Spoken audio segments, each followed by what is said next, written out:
كل نفس ذائقة الموت ونبلوكم بالشر والخير فتنة وإلينا ترجعون. صدق الله العلي العظيم وصدق رسوله النبي الأمين. سورة الأنبياء کی آیت نمبر 35 میں نے آپ کو تلاوت کی. اس میں اللہ تبارک و تعالیٰ نے ارشاد فرمایا ہے کل نفس ذائقۃ الموت، کہ ہر جان چکھنے والی ہے موت کو. ہر نفس کو موت کا مزہ چکھنا. یہ نفس کا لفظ جو ہے وہ ذات پر دلالت کرتا ہے، یعنی ہر ذات کو، ہر نفس کو موت کا مزہ چکھنا. اب یہاں پر کل کا لفظ ارشاد فرمایا اور آگے فرمایا نفس.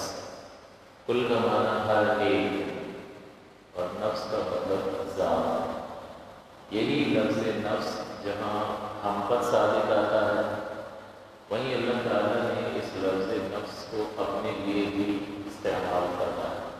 چنانچہ ارشاد باری تعالیٰ وَكَتَبَ عَلَىٰ نَفْسِهِ الرَّحْمَةَ، کہ اللہ تبارک و تعالیٰ نے اپنی ذات پاک پر، اپنے نفس پر رحمت کو لازم کر دیا. اب خالق ہے، وہ اپنے اوپر کسی چیز کو لازم کر رہے تو اس کی مرضی ہے، ورنہ ہم اس کے بندے ہیں، اس کے غلام ہیں. ہم کسی چیز کو اس پر لازم نہیں کر سکتے. تو اللہ تعالیٰ فرماتا ہے كَتَبَ عَلَىٰ نَفْسِهِ الرَّحْمَةَ، اللہ تعالیٰ نے اپنے آپ پر رحمت کو لازم کر دیا. اور ایک اور آیت میں فرمایا وَسِعَ رَحْمَتِي كُلَّ شَيْءٍ، میری رحمت ہر شے کو گھیرے ہوئے ہے. حالانکہ وہ جہاں رحمان و رحیم ہے وہاں قہار اور جبار بھی، اور اس کی صفت قہاریت کے جلوے آپ اکثر دیکھتے رہتے ہیں. آپ اسپتال چلے جائیں اور ICU وارڈ میں چلے جائیں، آپ کو پتہ چل جائے گا کہ اس کی صفت قہاریت کا جلوہ کیا ہے. سڑک پر حادثات ہوتے دیکھ لیں، ایک نوجوان جا رہا ہے، حادثہ ہو گیا، کچلا گیا، ہڈیاں تک سلامت نہ رہے. اللہ تعالیٰ کی صفت قہاریت کا جلوہ ہے. عمارت گر گئی، چھوٹے بڑے بچے بوڑھے عورتیں مرد سب دفتر ہلاک ہو گئے. دفتر ہلاک ہونا آسان تھا؟ اللہ تعالیٰ کی صفت قہاریت کا جلوہ. آگ لگ گئی، جل کر خاک ہو گئے، اللہ تعالیٰ کی قہاریت کا جلوہ. یہ جلوہ ہے، ایک جھلک نہیں ہوتی. جھلک ہم جھلک برداشت نہیں کر سکتے. تو جس دن وہ اپنی آب و تاب کے ساتھ روز محشر کے لیے فرماتا ہے للہ الواحد القہار، آج واحد قہار کی بادشاہ ہے. اس کا مطلب اللہ تعالیٰ کو اس وقت بھی میدان محشر میں بھی رحمان و رحیم تو ہے، اس کی صفات اس سے کبھی جدا تو نہیں ہوتی. وہ تو کمال والا ہے اور رہے گا، لیکن میدان محشر میں اس کی صفت قہاریت کا ظہور کمال پر ہوگا. اس کا جلال جو ہے وہ کمال پر ظاہر ہو رہا ہے. اس طرح اس کی رحمت دنیا میں ظاہر ہے کہ معاذ اللہ، اللہ کو جو گالیاں بھی دیتا ہے معاذ اللہ، تو معاذ اللہ اس کو بھی رزق دیتا ہے. یہ اس کی صفت رحمت کا اظہار ہے.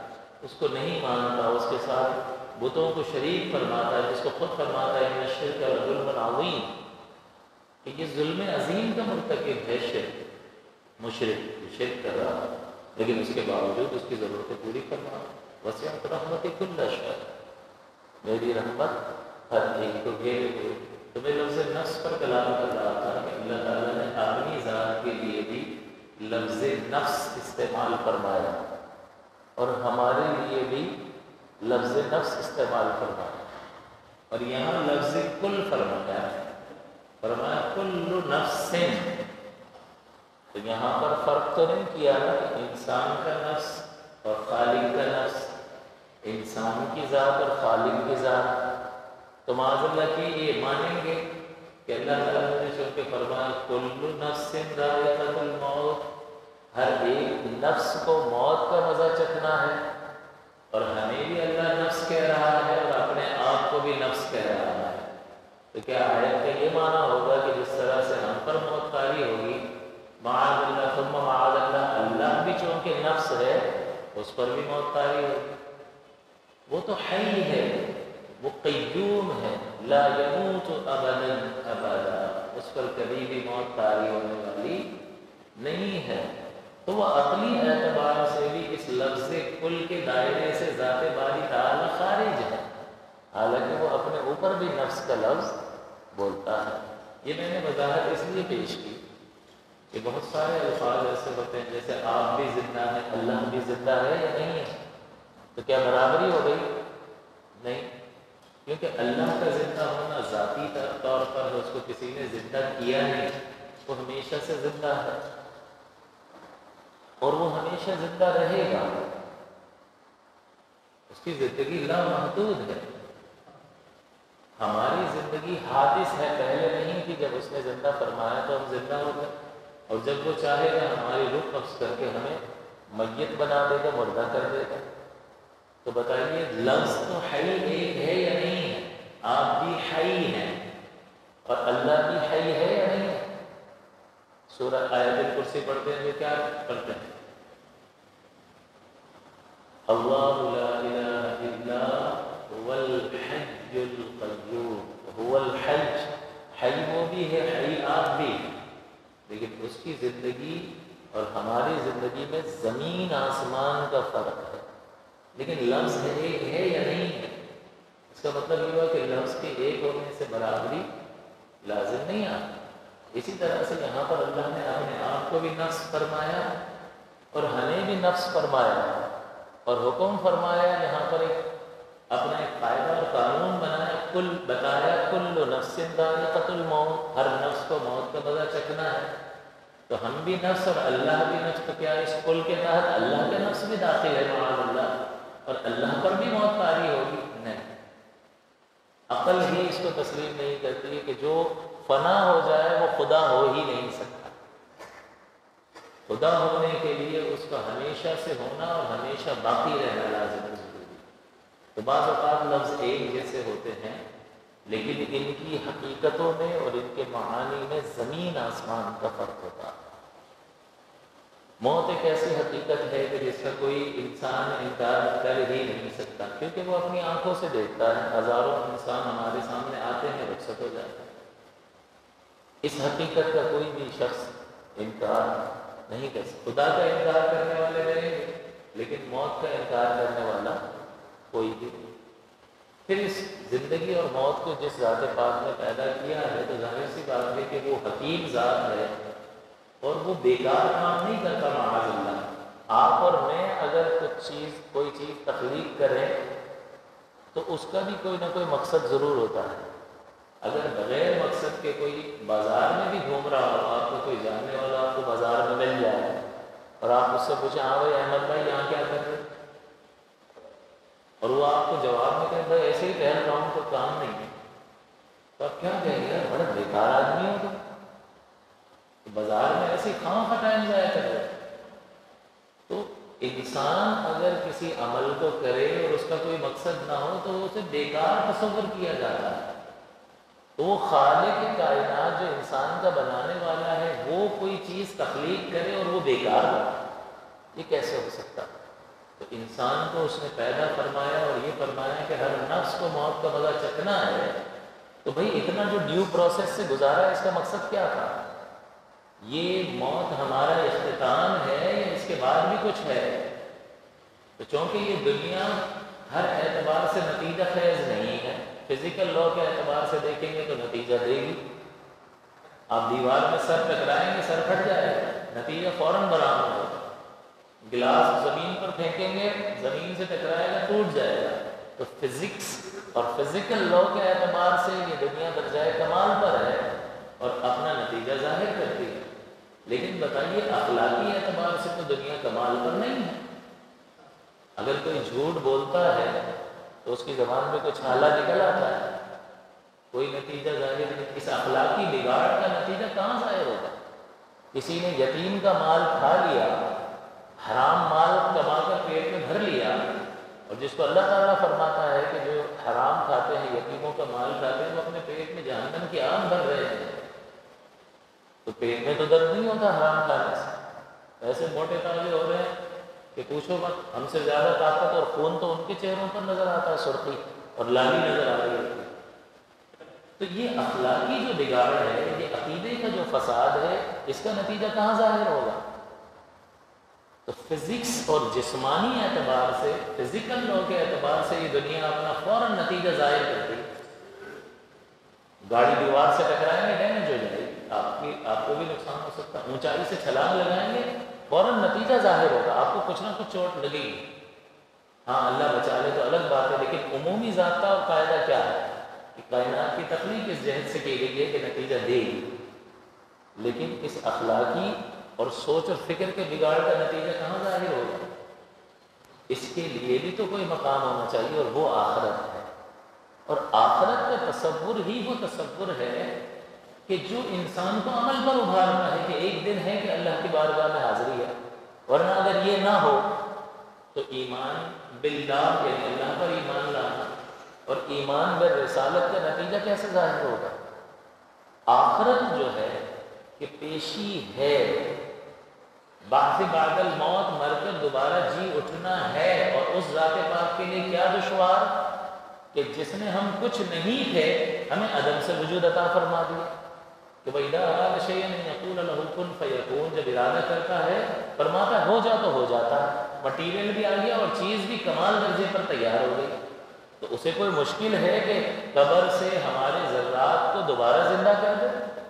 پہلی بار کا بنانا، ایجاد کرنا دشوار ہوتا ہے، اس نمونے کو دیکھ کر دوبارہ بنانا، پہلی بار جو ڈیزائن بنتا ہے اس میں محنت لگتی ہے، لیکن ڈیزائن کو کاپی کرنے میں، اس کے ریپلیکا بنانے میں، اکثر اوریجنل کی copy 1 first copy second copy ملتی ہے نہیں ملتی، پہلا بنانے میں مشقت ہوتی ہے، اس کی کاپی کرنے میں سامنے نمونہ رکھو بنا لو۔ تو اللہ کے لیے تو پہلا بھی دشوار نہیں تھا، تو دوسرا کہاں سے دشوار ہو؟ وہ حکم فرمائے گا، اللہ تعالیٰ فرماتا ہے هل أتى على الإنسان حين من الدهر لم يكن شيئا مذكورا، اے انسان تو سوال کرتا ہے اللہ کی قدرت کا، کیا تجھ پر ایک زمانہ ایسا نہیں گزرا کہ تو کوئی قابل ذکر شے نہیں تھا؟ ہم نے ارادہ کیا کہ تو عدم سے وجود میں آیا، تو جو تجھے عدم سے وجود عطا کر سکتا ہے لفظ کن کے تحت، وہ تجھے دوبارہ پیدا نہیں کر سکتا۔ تو اس موت کے بعد ایک زندگی ہے جو ہمارا حقیقی مستقبل ہے، اور اس کی تیاری کی ترغیب دلائی جائے۔ اور اللہ تعالیٰ نے آیت پاک کے اگلے حصے میں ارشاد فرمایا وَنَبْلُوكُمْ، اور ہم تمہیں آزمائیں گے۔ اس کا مطلب یہ ہے کہ یہ دار ابتلاء ہے، یہ آزمائش کا گھر ہے۔ اور دوسری آیت میں سورہ بقرہ میں فرمایا وَلَنَبْلُوَنَّكُمْ، ہم ضرور ضرور تمہیں آزمائیں گے۔ اتنا تاکیدی کلام اس لیے فرمائیے، ضرور ضرور کی تاکید لگانے کا مقصد یہ ہے کہ سامنے والا کسی چانس میں نہ رہے کہ نکل جائیں گے، نہیں، ہم تو آزمائیں گے۔ تو جب اس نے فیصلہ فرما لیا تو اس کا مطلب ہے آزمائش تو ہو کر رہے گی۔ اس کا مطلب اب جب آزمائش ہو کر رہے گی اور اس سے کوئی چارہ کار نہیں ہے، بچاؤ کو کوئی راستہ نہیں ہے، تو پھر اپنے اندر اتنی کیپیسٹی پیدا کی جائے، اتنی حمیت اور اتنی قوت اور اتنا صبر اور اتنی طاقت پیدا کی جائے کہ جب آزمائش آئے تو اس کے لیے تیار بھی ہو اور پورا بھی اترے۔ اللہ نے فرمایا ہم آزمائیں، نبلوکم، کیسے آزمائیں گے؟ فرمایا بالشر والخیر فتنۃ، شر اور خیر کے ذریعے سے آزمائیں۔ خیر اور شر کیا ہے؟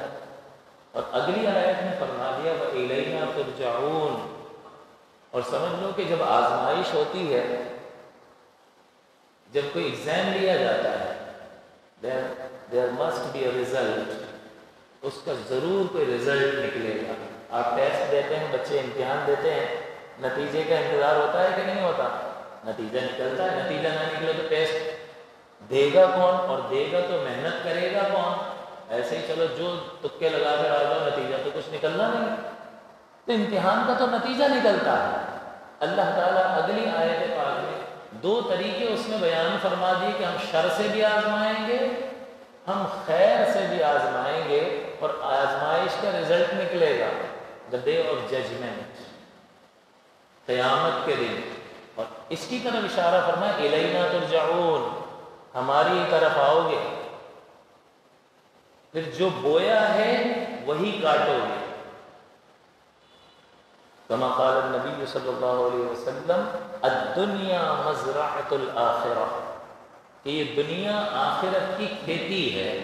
تو کبھی ایسا ہوا ہے کہ کسی نے آلو بوئے ہوں اور ٹماٹر کاٹ لیے؟ جو بوئے گا وہی کاٹے گا۔ تو اگر اچھا بوئے گا، اس میں خیر و شر کے نتیجے میں جو آزمائش اور ٹیسٹ پیپر دیا جا رہا ہے، اس میں اگر اچھا بوئے گا، پورا اترا تو اچھا بدلہ پائے گا، اور نہیں اترا تو پھر برا بدلے کے لیے بھی انتظار ہے۔ اب یہ خیر و شر کے ذریعے سے آزمایا جانا کیا ہے؟ خیر و شر کا ویسے تو بھلائی یا برائی کا معنی ہوتا ہے کہ خیر کے مقابلے میں شر، یہ ایک دوسرے کی ضدیں ہیں، لیکن یہاں پر خصوصیت کے ساتھ معنی یہ ہے، خیر کا معنی ہے اللہ تعالیٰ کی طرف سے نعمت کا حاصل ہو جانا، اور شر کا مطلب ہے اللہ تعالیٰ کی طرف سے کسی آزمائش کا متوجہ ہو جانا یا نعمت کا سلب ہو جانا، یہ شر ہے۔ اس کا مطلب اللہ دے کر بھی آزمائے گا اور اللہ تعالیٰ لے کر بھی آزمائے گا۔ یہ دو طریقے اللہ تعالیٰ نے بیان فرمائے، اور شر کے ذریعے سے آزمائش کی وضاحت اسی سورہ بقرہ کی آیت مقدسہ میں فرمائی کہ وَلَنَبْلُوَنَّكُمْ بِشَيْءٍ مِّنَ الْخَوْفِ وَالْجُوعِ وَنَقْصٍ مِّنَ الْأَمْوَالِ وَالْأَنفُسِ وَالثَّمَرَاتِ، کہ ہم تمہیں شر سے آزمائیں گے، یعنی بھوک سے آزمائیں، خوف سے آزمائیں، وَنَقْصٍ مِّنَ الْأَمْوَالِ وَالْأَنفُسِ وَالثَّمَرَاتِ، مال کے نقصان کر کے آزمائیں گے، گودام میں آگ لگ جائے گی، موبائل چھن جائے گا، گھر میں چوری ہو جائے گی، کوئی پیسہ کھا جائے گا مال خرید کر، ادائیگی نہیں کرے گا، ہم آزمائیں، اور تمہارے بچوں کی جانیں لے کر بھی تمہیں آزمائیں، تمہیں پھلوں کی کمی کے ذریعے سے بھی آزمائیں۔ اور یہ جب شر کے ذریعے سے آزمائش کی جاتی ہے تو اللہ تعالیٰ کی طرف سے مطالبہ ہوتا ہے صبر کیا جائے۔ آگے فرمایا وَبَشِّرِ الصَّابِرِينَ، خوشخبری ہے صبر کرنے والوں کے لیے۔ تو پہلی بات تو یہ کہ اللہ نے یقین دلا دیا کہ میں ضرور آزماؤں گا، آزمائش کے سوا کوئی چارہ کار نہیں ہے۔ اب اس کے لیے انسان اپنے آپ کو مضبوط کرے گا، یعنی والدین تربیت کریں گے، اور وہ ایسی چیزوں کا مطالعہ کرے گا جو اللہ نے اپنے نبی کے ذریعے سے ہمیں بتائیں، جس کی بنیاد پر اس کے اندر اس قدر قوت پیدا ہو کہ جس مرضی چاہے آزمائش میں اللہ تبارک و تعالیٰ مبتلا فرمائے انسان ثابت کر دے۔ دوسرے مقام پر اللہ تعالیٰ نے مزید اس کو واضح فرما دیا کہ خیر سے کیسے آزمائیں گے اور شر سے کیسے آزمائیں گے۔ چنانچہ اللہ تعالیٰ نے سورہ فجر میں ارشاد فرمایا وَأَمَّا الْإِنسَانُ إِذَا مَا ابْتَلَاهُ فَأَكْرَمَهُ وَنَعَّمَهُ فَيَقُولُ رَبِّي أَكْرَمَنِ، کہ بہرحال انسان تو جب ہم اسے آزماتے ہیں کچھ نعمتیں دے کر، فَأَكْرَمَهُ وَنَعَّمَهُ، اسے منصب دے دیتے ہیں، اسے اقتدار دے دیتے ہیں، اسے مقامی عزت دے دیتے ہیں، وَنَعَّمَهُ، اور اسے نعمتیں دے دیتے ہیں، تو وہ کہتا کیا ہے؟ فَيَقُولُ، چوڑا ہو گیا، ربی اکرمن، میرے رب نے مجھے عزت دی، یعنی اللہ تعالیٰ کی طرف سے نعمتوں کا مجھے حاصل ہونا اس بات کی دلیل ہے کہ میں اللہ کی بارگاہ میں عزت والا ہوں، وہ یہ کہتا ہے۔ فَيَقُولُ ربی اکرمن، اللہ تعالیٰ نہیں فرما رہا، اللہ کہتا ہے میرا بندہ یہ کہتا ہے۔ فَيَقُولُ رَبِّي أَكْرَمَنِ، اور مزید فرمایا کہ وَأَمَّا إِذَا مَا ابْتَلَاهُ، اور بہرحال ہم جب آزماتے ہیں اسے فَقَدَرَ عَلَيْهِ رِزْقَهُ، اور اسے کسی قدر تنگی رزق میں مبتلا کر دیتے ہیں، اب شر سے آزمانا ہے۔ فَيَقُولُ رَبِّي أَهَانَنِ، تو کہتا ہے میرے رب نے تو مجھے خوار کر دیا۔ اللہ تعالیٰ فرماتا ہے کلا، ہرگز ایسا نہیں ہے، یہ تو تم نے اپنا ایک معیار بنا لیا کہ نعمت ملی تو تم نے اس کو ایک معیار بنا لیا کہ مجھے دولت ملی، مجھے منصب ملا، مجھے معاشرے میں عزت اور وقار ملا، مجھے افرادی قوت حاصل ہو گئی، مجھے بیٹے مل گئے، مجھے اولاد مل گئی، تو یہ اس بات کی دلیل ہے کہ میں اللہ کی بارگاہ میں عزت والا ہوں۔ وَيَقُولُ أَكْرَمًا، کلا ہرگز ایسا نہیں ہے۔ یہ اللہ کی نعمتوں کا حاصل ہو جانا اس بات کی دلیل نہیں ہے کہ تم اللہ کی بارگاہ میں مکرم اور معزز اور عزت والے ہو، نہیں، ایسا نہیں ہے۔ اور جس کو ہم نے ذرا تکلیف میں مبتلا کیا وہ کہتا ہے مجھے تو ذلیل کر دیا میرے رب نے۔ فَيَقُولُ رَبِّ أَهَانًا، میری اہانت کر دی، میری توہین کر دی، مجھے خوار کر دیا۔ کلا ہرگز ایسا نہیں ہے کہ اس کا آزمائش میں مبتلا ہو جانا اس بات کی دلیل نہیں ہے کہ اللہ کی بارگاہ میں اس کا مقام اور اس کا مرتبہ کم ہے، یہ معیار ہے ہی نہیں۔ ہم نے تو یہ نہیں کہا، یہ تو یہ کہہ رہا ہے اہانن اور اکرمن، یہ تو اس انسان نے معیار بنا لیا۔ ہم تو اس آیت کے شروع میں کیا کہہ کر آئے ہیں؟ وَأَمَّا إِذَا مَبْتَلَاهُ، ہم نے تو دونوں کو ابتلا سے تعبیر کیا ہے۔ وَأَمَّا إِذَا مَبْتَلَاهُ فَأَكْرَمَهُ وَنَعَّمَهُ، تو اکرام، منصب اور نعمت کا عطا کرنا بھی ابتلا فرمایا۔ وَأَمَّا إِذَا مَبْتَلَاهُ فَقَدَرَ عَلَيْهِ رِزْقَهُ، تو یہ رزق کی تنگی کو بھی پیچھے ابتلا کہہ کر اللہ تعالیٰ بتا رہا ہے۔ اللہ تو فرما رہا ہے میرا معیار تو یہ ہے کہ میں نے دونوں کو آزمائش قرار دیا، میں اس خیر اور شر کے ذریعے سے یہ دے دے کر اور یہ لے لے کر لوگوں کو آزما رہا ہوں، تو اس کو ابتلا بنایا ہے۔ اس کو تم اللہ کی بارگاہ میں قرب یا دوری کا معیار نہ بنا لو جیسا کہ تم نے بنایا ہے۔ اگر قرب اور دوری کا کوئی معیار اللہ تعالیٰ کی بارگاہ میں ہے تو وہ ہے ان اکرمکم عند اللہ اتقاکم، کہ تم میں اللہ کے نزدیک زیادہ عزت والا وہ ہے جو زیادہ متقی اور پرہیزگار ہے۔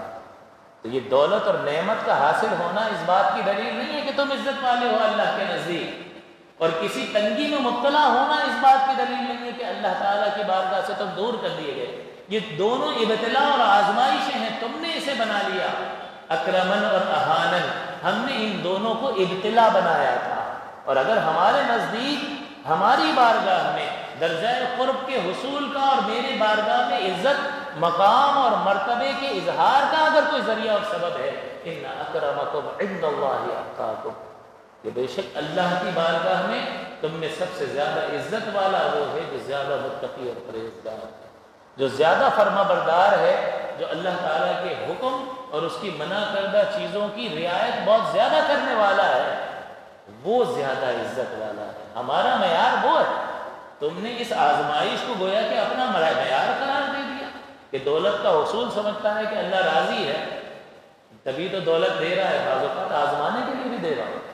اب آپ یہ سوچیں گے کہ اللہ تعالیٰ جب دونوں طریقوں سے آزما رہا ہے، دے دے کے بھی آزماتا ہے اور لے کر بھی آزماتا ہے، تو بندہ کہتا ہے جب آزمائش تو اس نے کرنی ہی کرنی ہے تو یا اللہ تھوڑی ہماری بات مان لے، دے دے کے آزما، لے لے کے نہ آزما۔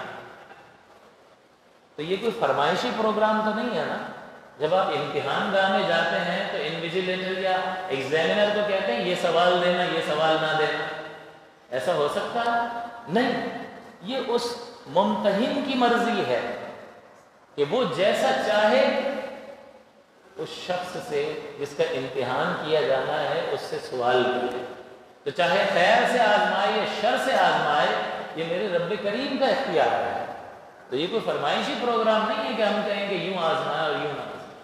اور دوسری بات یہ کہ اللہ تبارک و تعالیٰ اپنے بندوں پر انتہائی کریم ہے، وہ دیکھتا ہے، بندے کی کیپیسٹی دیکھتا ہے کہ اگر اس کو دولت دے دی تو یہ غرور اور تکبر میں مبتلا ہو کر اپنے آپ کو ہلاک اور برباد کر لے گا، کیونکہ دولت کے ذریعے سے، عزت کے ذریعے سے، نعمتوں کی جب کثرت ہوتی ہے تو اللہ کو بندہ زیادہ بھول جاتا ہے، اور جب تنگی میں مبتلا ہوتا ہے، تکلیف میں مبتلا ہوتا ہے تو تھوڑی تھوڑی دیر میں یا اللہ میری مدد کر، یا اللہ میری مشکل آسان کر، تو اس میں اسے خدا یاد رہتا ہے، اور اس میں اس قدر نعمتیں ہوتی ہیں کہ ایک وقت آتا ہے کہ فرعون کی طرح کہتا ہے انا ربکم الاعلی، کبھی کوئی بیماری نہیں ہوئی، اتنی سینکڑوں برس کی اس کی عمر، اور اتنی فوج اور اتنا علاقہ اس کے پاس موجود تھا، تو نعمتوں کی اتنی کثرت تھی کہ جس نے اس کو اتنا سرکش بنا دیا کہ خدائی کا دعویٰ کر رہا ہے اور کہتا ہے میرا حکم چلے گا خطے پر، اللہ کا نہیں چلے گا،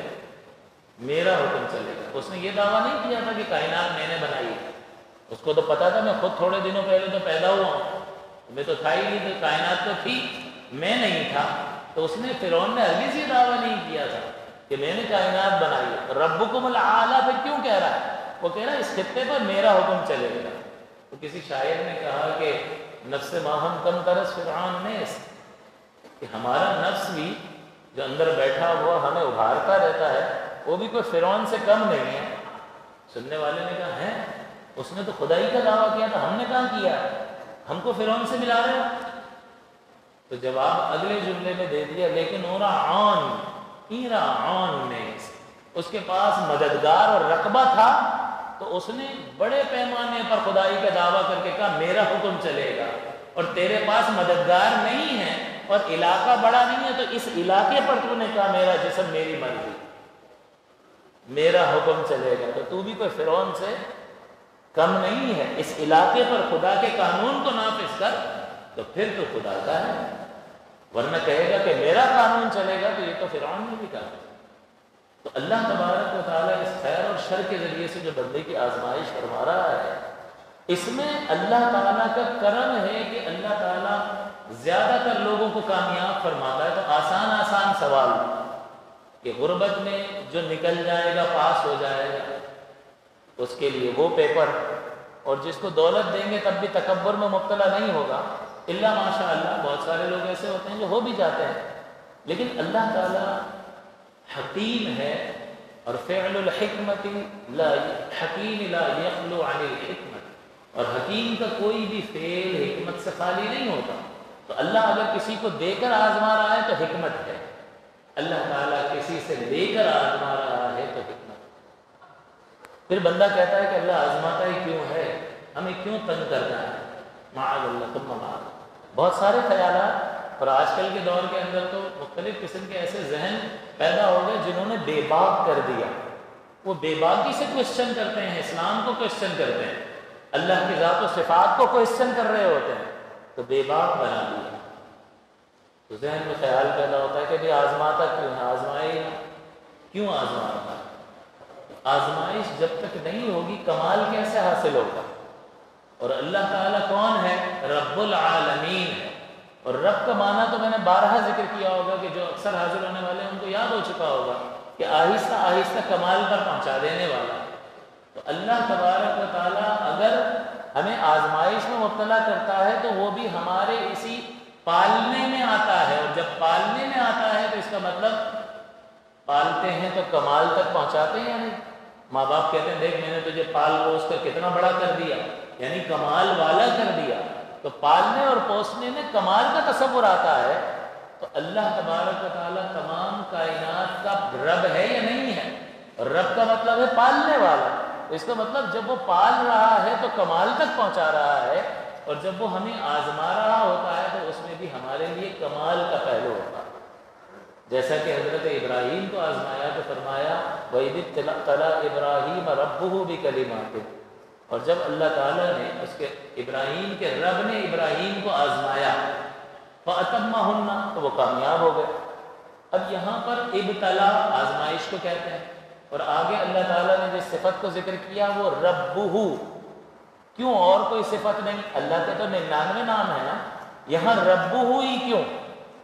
اذ ابتلا ابراہیم ربہ، رب کی جگہ اللہ بھی آ سکتا تھا، اس کا صفت ہے، اس کا اسم جلالت، اور کوئی رزاق ہے، غفار ہے، ستار ہے، قہار ہے، جبار ہے، معز ہے، مذل ہے، اتنے کمالات ہیں نا۔ تو رب کا لفظ یہاں پر کیوں؟ اس لیے کہ ابتلا اور رب کا ایک تعلق ہے۔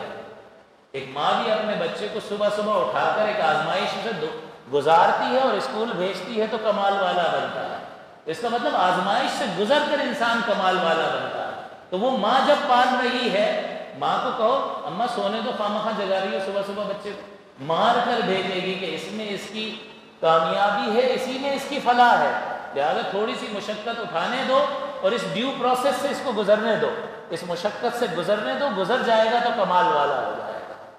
تو اللہ تعالیٰ نے یہاں پر ابتلا اور آزمائش کے ساتھ جو رب کی صفت کو ذکر فرمایا کہ جب اللہ تعالیٰ نے ابراہیم کے رب نے ابراہیم کو آزمایا، تو ابتلا اور رب کا تعلق یہ ہے کہ آزمائش اور ربوبیت یہ دونوں لازم اور ملزوم ہے کہ جب بندہ آزمایا جاتا ہے اور کامیاب ہو جاتا ہے تو اسے کمال حاصل ہوتا ہے یا نہیں ہوتا؟ ایک آدمی کا ٹیسٹ کیا جائے اور وہ ریس میں جیت گیا تو جیتا ہوا کامیاب بوئے کمال محسوس کرتا ہے یا نہیں کرتا؟ ایک تیراکی کا مقابلہ کروایا جائے اور اس میں ایک شخص جیت جائے تو جیتنے والا دیگر کے مقابلے میں باکمال متصور ہوتا ہے یا نہیں ہوتا؟ ہوتا ہے۔ تو اللہ تعالیٰ نے ابراہیم علیہ السلام کو جو آزمائش میں مبتلا کیا معاذ اللہ تنگ کرنے کے لیے نہیں، وہ تو تغیر، اس کو مزہ آنا اور مزہ نہ آنا ان عوارضات بشریہ سے وہ بلند تر ہے۔ تو یہاں جو آزما رہا ہے اس میں ہمارے لیے کمال کا پہلو، تو ابراہیم علیہ السلام کو اس کے رب نے آزمایا، یعنی اس کو کمال تک پہنچانے کے لیے آزمایا۔ اور فَأَتَمَّهُنَّ کے بعد کیا فرمایا کہ ابراہیم علیہ السلام پورے اترے، بیٹے کو ذبح کر دو، بیوی اور شیرخوار بچے کو بے آب و گیا وادی میں چھوڑ کر چلے جاؤ اکیلا، کہ کیا ہوگا، کوئی جانور کھا جائے گا، بھوک پیاس سے مر جائیں گے، چھوڑ کے چلے جاؤ۔ آگ میں ڈالا جا رہا ہے، اللہ پہ چھوڑ دیا ابراہیم علیہ السلام۔ اتنی آزمائش ہے، فَأَتَمَّهُنَّ وہ پورا اس نے کر دکھایا۔ تو پھر اللہ نے فرمایا اِنِّی جَاعِلُکَ لِلنَّاسِ إِمَامًا، میں آپ کو امام بناتا ہوں لوگوں کا۔ تو امامت ملتی ہے آزمائش سے گزرنے کے بعد۔ دوسرا سوال یہ پیدا ہوتا ہے کہ اللہ تعالیٰ کو تو نتیجہ معلوم ہے، ٹیچر کو پتہ نہیں ہوتا تو وہ امتحان لیتا ہے تاکہ پتہ چل جائے کہ بچہ لائق ہے یا نہیں ہے۔ اللہ کو تو سب کا نتیجہ پتہ ہے، صبر کرے گا یا نہیں کرے گا، شکر کرے گا یا نہیں کرے گا۔ تو جب دے کر آزماتا ہے تو مطالبہ ہوتا ہے کہ شکر کر، اور جب لے کر آزماتا ہے تو مطالبہ ہوتا ہے کہ صبر کر۔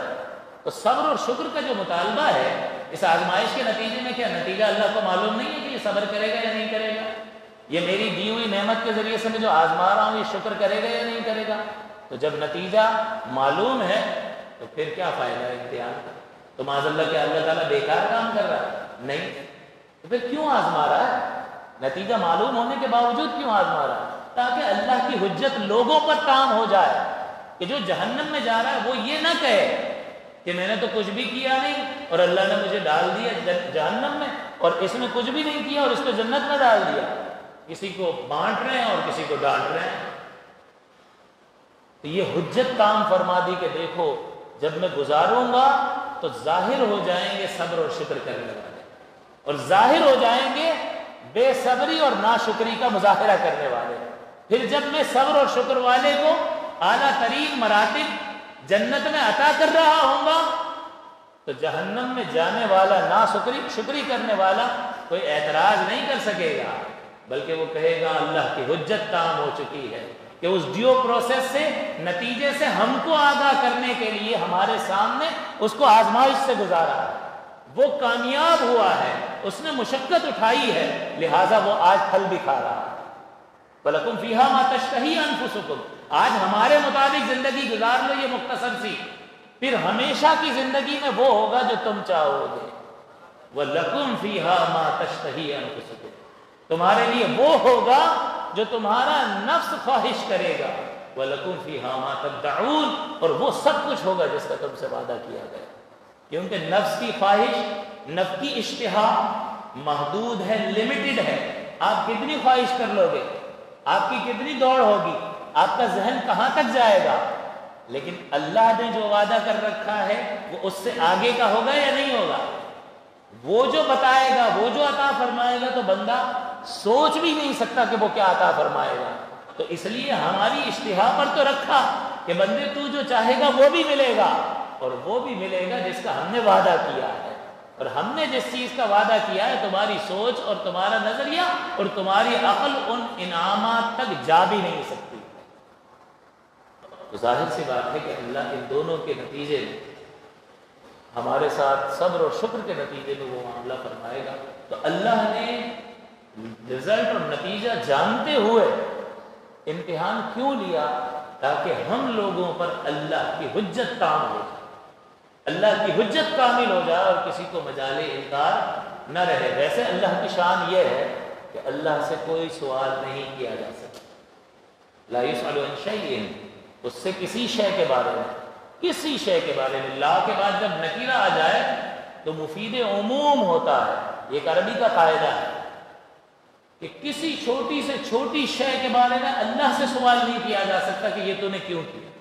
وَهُمْ يُسْأَلُونَ، اور مخلوق سے پوچھا جائے۔ اور اللہ تعالیٰ نے یہ بھی فرمایا کہ جن رسولوں کو ہم نے بھیجا ہے ہم ان سے بھی پوچھیں گے کہ تم نے ذمہ داری پوری کی، پہنچا دیا، اور جن کی طرف پیغام پہنچایا گیا ہے ہم ان سے بھی پوچھیں گے کہ پہنچا تھا نا ہمارا پیغام، پھر کیا ہوا، ہمارے پیغام کی قدر کی ہے نہیں۔ تو اللہ تعالیٰ نے اس پوری زندگی کو آزمائش بنا دیا، آزمائش ہوگی لہٰذا تیار رہو۔ ان دو طریقوں سے آزمائش کرتا ہے، خیر اور شر کے ذریعے، یعنی دے کر بھی آزماتا ہے اور لے کر بھی آزماتا ہے۔ جب دے کر آزمائے تو شکر کرنا ہے، اور جب لے کر آزمائے تو صبر کرنا ہے۔ تو اللہ تعالیٰ نے یہ جو امتحان رکھا، اس میں ایک اور یہ بھی پہلو ہے کہ اب جب معلوم ہو گیا کہ آزمائش ہوگی، اب جب معلوم ہو گیا کہ ان دو طریقوں سے ہوگی، اب جب معلوم ہو گیا کہ آزمائش ہونی ہی ہونی ہے اور مجھ پر کچھ چیزیں متوجہ ہوں گی سخت قسم کی، تو اپنے آپ کو تیار کرے گا۔ اس تیاری کرنے کے بعد جب یہ چیزیں معلوم ہو گئیں تو اب اسباب کو اختیار کرنے کے بعد اگر اس کا مسئلہ حل نہیں ہوگا، علاج کروانے کے بعد صحت حاصل نہیں ہوگی، پیر صاحب سے دم کروانے کے بعد نوکری نہیں ملے گی، اور وسائل اور اسباب کی زیادتی اسباب کو دیگر دوست یار اور اطراف کے لوگوں کو اور اپنے تمام تر وسائل کو استعمال کرنے کے بعد کوئی نتیجہ نہیں نکلے گا تو سمجھ لے گا کہ اللہ تعالیٰ آزما رہا ہے، تو بے قرار نہیں ہوگا، یعنی یہ بے قراری بھی ختم ہو جائے گی، اور یہ نہیں کہے گا کہ کسی نے بندش کروا دی۔ بندش کا تصور کہاں سے آ گیا؟ بندش کا تو سوال ہی پیدا نہیں ہوتا۔ بندش کہنے والا کا مطلب کیا ہے کہ اللہ تو دینا چاہتا ہے اور کوئی اللہ سے بھی طاقتور پیدا ہو گیا کہ اس نے رکاوٹ ڈال دی اور وہ دینے نہیں دے رہا، اور اللہ تو سلب فرمانا چاہتا ہے اور کسی نے اللہ تعالیٰ ہی کو سلب کرنے سے روک لیا۔ بندش کا کیا مطلب ہے؟ بندش کا کوئی تصور نہیں۔ لہٰذا یہ آزمائش کا جو پورا تصور ہے جو اللہ تعالیٰ نے اس آیت مقدسہ میں بیان فرمایا اور دیگر آیات مبارکہ میں، اگر اس کا خلاصہ دیکھیں تو نتیجہ یہ بھی نکلتا ہے کہ جب کچھ حاصل ہو جائے یا انسان جو ہے جب مصائب اور آلام اور تکلیفوں میں مبتلا ہو جاتا ہے تو ان آزمائشوں کے حل کے لیے وہ اپنی پوری کوشش کرے، اپنے تمام اسباب، ذرائع اور وسائل کو استعمال کرے، لیکن جب نتیجہ نہ نکلے تو اللہ کی رضا پر راضی ہو کر سر تسلیم خم کرے۔ یہ نتیجہ نکلنا چاہیے، اور یہ اس ہی آیات کی اس وضاحت اور تفصیل سے یہ نتیجہ نکل آتا ہے۔ اور پھر چونکہ ہم مومن ہیں، ایمان والے ہیں، میرے آقا صلی اللہ علیہ وسلم نے فرمایا کہ عجبا لامر المؤمن، مومن کا معاملہ بڑا عجیب، عجبا لامر الانسان نہیں فرمایا۔ مومن بھی تو انسان ہوتا ہے، لیکن انسان میں کافر بھی ہے اور مومن بھی ہے۔